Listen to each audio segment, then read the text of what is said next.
उसने सिर्फ एक घड़ी खरीदी थी, पर उसे नहीं पता था कि उसने अपनी मौत खरीद ली है। अगर तुम्हें 5 मिनट आगे का भविष्य दिखने लगे तो क्या तुम अपनी मौत रोक पाओगे? भविष्य दिखाने वाली घड़ी।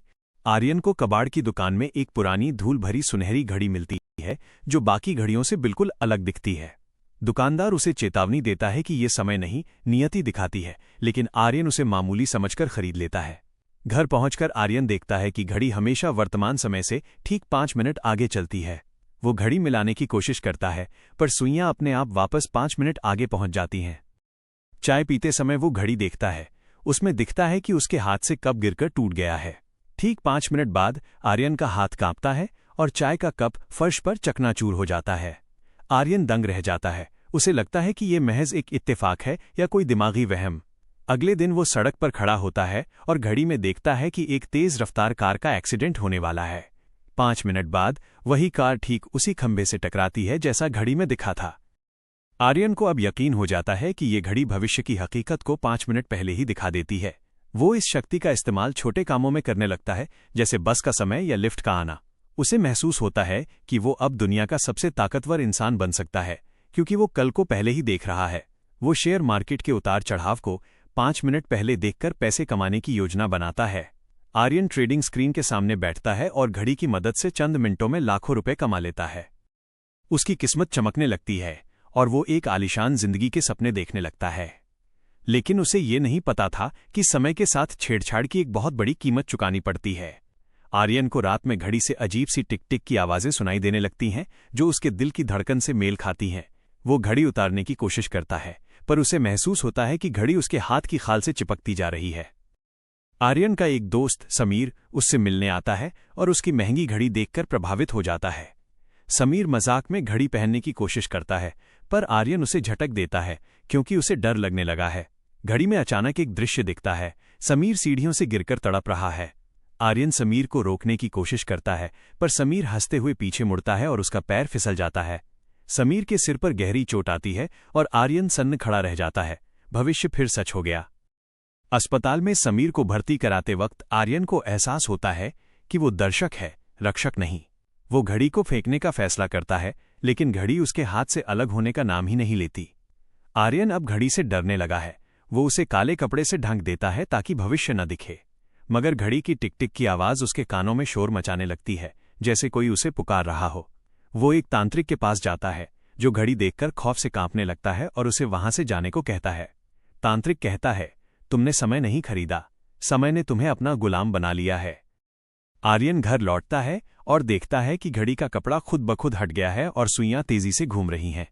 अब घड़ी 5 मिनट के बजाय 10 मिनट आगे का समय दिखाने लगती है, जैसे उसकी भूख बढ़ गई हो। आर्यन की रातों की नींद उड़ जाती है। वो जो भी देखता है उसे रोकने में असमर्थ होता है।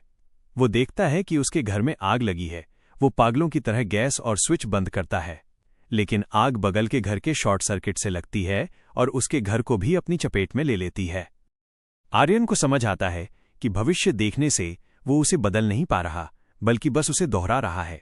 उसे महसूस होता है कि उसके शरीर की ऊर्जा धीरे धीरे घड़ी सोख रही है और वह कमजोर पड़ रहा है। उसका चेहरा बूढ़ा दिखने लगता है, जबकि घड़ी की चमक हर दिन बढ़ती जा रही है।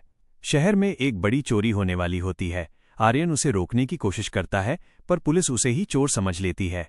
वो जेल की कोठरी में बंद होता है और घड़ी में देखता है कि कोठरी की छत गिरने वाली है।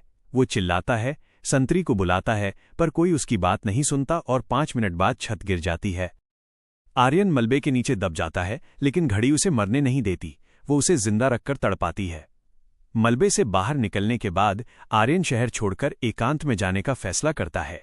वो एक पहाड़ की चोटी पर बने पुराने मंदिर में शरण लेता है, ताकि वो किसी का बुरा न देखे। लेकिन घड़ी में अब उसे खुद की मौत के दृश्य दिखने लगते हैं, जो उसे बेचैन कर देते हैं। वो देखता है कि एक नकाबपोश आदमी उसे खंजर मार रहा है। वो डर से कांपने लगता है। आर्यन हर आने जाने वाले पर शक करने लगता है और अपनी सुरक्षा के लिए हथियार उठा लेता है। उसका मानसिक संतुलन बिगड़ने लगता है और वो सायों से बातें करने लगता है। घड़ी का समय अब 30 मिनट आगे बढ़ चुका है। भविष्य और वर्तमान के बीच का अंतर धुंधला हो गया है। आर्यन को समझ नहीं आता कि वो जो देख रहा है वो हो चुका है या होने वाला है। घड़ी की टिक टिक अब उसे किसी के हंसने की आवाज जैसी सुनाई देने लगती है। मंदिर में एक बूढ़ा साधु आता है और आर्यन की घड़ी को ध्यान से देखता है। साधु कहता है कि ये काल चक्र है जो केवल उन लोगों को मिलता है जो अपने वर्तमान से नफरत करते हैं। आर्यन रोते हुए पूछता है कि इससे छुटकारा कैसे मिलेगा। साधु कहता है समय को पीछे मोड़ना होगा। आर्यन घड़ी की सुइयों को पीछे घुमाने की कोशिश करता है पर वे पत्थर की तरह सख्त हो गई हैं। घड़ी अचानक एक दृश्य दिखाती है जिसमें वो बूढ़ा साधु ही उसे चाकू मार रहा है। आर्यन घबराकर साधु पर हमला कर देता है, ये सोचकर कि वो अपना बचाव कर रहा है। साधु मरते हुए कहता है, तुमने वही किया जो समय चाहता था, तुमने खुद ही अपना अंत लिखा है। आर्यन को एहसास होता है कि घड़ी ने उसे एक खूनी बना दिया है। वो अब पछतावे में जलने लगता है। घड़ी अब उसे 1 घंटा आगे का भविष्य दिखाने लगती है जिसमें पूरा शहर तबाही के मुहाने पर है। वो देखता है कि एक बड़ा बांध टूटने वाला है और हजारों लोग बहने वाले हैं। आर्यन पागलों की तरह बांध की ओर दौड़ता है ताकि लोगों को सचेत कर सके। लोग उसे एक पागल भिखारी समझकर पत्थर मारते हैं और भगा देते हैं। बांध टूटता है और तबाही मच जाती है। आर्यन लाचार होकर सब कुछ 1 घंटा पहले देख चुका होता है। उसे समझ आता है कि घड़ी उसे भविष्य नहीं बल्कि उसकी बेबसी दिखा रही है। आर्यन एक सुनार के पास जाकर घड़ी को तोड़ने की कोशिश करता है पर हथौड़ा घड़ी को छूते ही मुड़ जाता है। घड़ी का शीशा अब आईने की तरह काम करने लगता है जिसमें आर्यन का अपना चेहरा नहीं बल्कि एक राक्षस दिखता है। वो राक्षस कोई और नहीं बल्कि समय का देवता क्रोनोस है जो आर्यन की आत्मा को कैद कर चुका है। आर्यन को पता चलता है कि यह घड़ी कोई यंत्र नहीं बल्कि एक परजीवी है। घड़ी अब उसे वो दिन दिखाती है जब उसने इसे खरीदा था। वो खुद को कबाड़ की दुकान में देखता है। वो चिल्लाता है, मत खरीदना इसे, पर उसका बीता हुआ कल उसे सुन नहीं सकता। आर्यन को एक भयानक एहसास होता है, वो समय के लूप में फंस गया है। घड़ी की सुइयां अब उल्टी दिशा में दौड़ने लगती हैं जिससे उसका शरीर तेजी से गलने लगता है। वो बच्चा बन जाता है, फिर एक भ्रूण और फिर उसकी हस्ती मिटने लगती है। तभी अचानक घड़ी रुक जाती है और सुइयां वापस 5 मिनट आगे पर टिक जाती हैं। आर्यन फिर से उसी कबाड़ की दुकान के सामने खड़ा होता है। घड़ी उसके हाथ में होती है।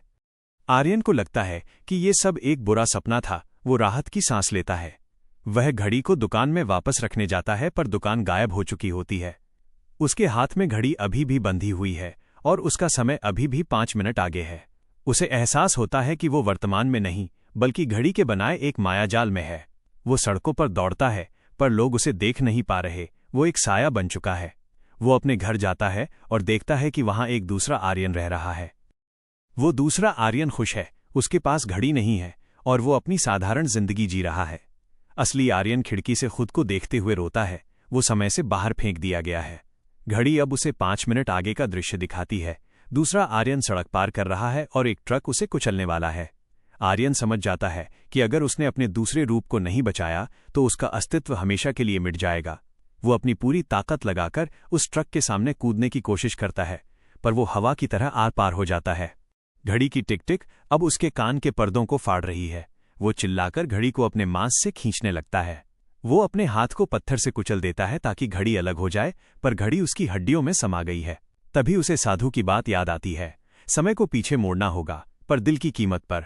आर्यन समझ जाता है कि उसे अपनी जान की कुर्बानी देनी होगी ताकि वो उस 5 मिनट के चक्र को तोड़ सके।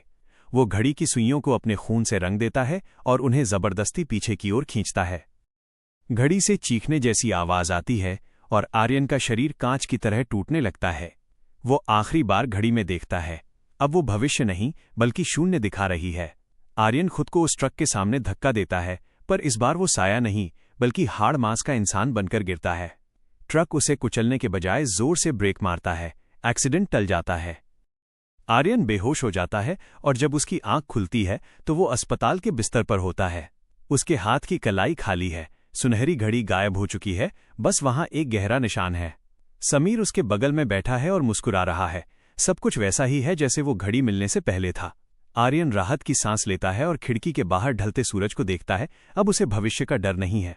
तभी बगल के बिस्तर पर एक नया मरीज आता है। उसके हाथ में वही सुनहरी घड़ी चमक रही होती है और आर्यन का दिल जोर से धड़कने लगता है। समय को हराने चला था पर समय ने ही उसे खेल बना दिया। कुछ चीजें बदलती नहीं, बस अगला शिकार ढूंढती हैं। कहानी खत्म नहीं हुई, बस किरदार बदल गया है। अब अगला आर्यन कौन होगा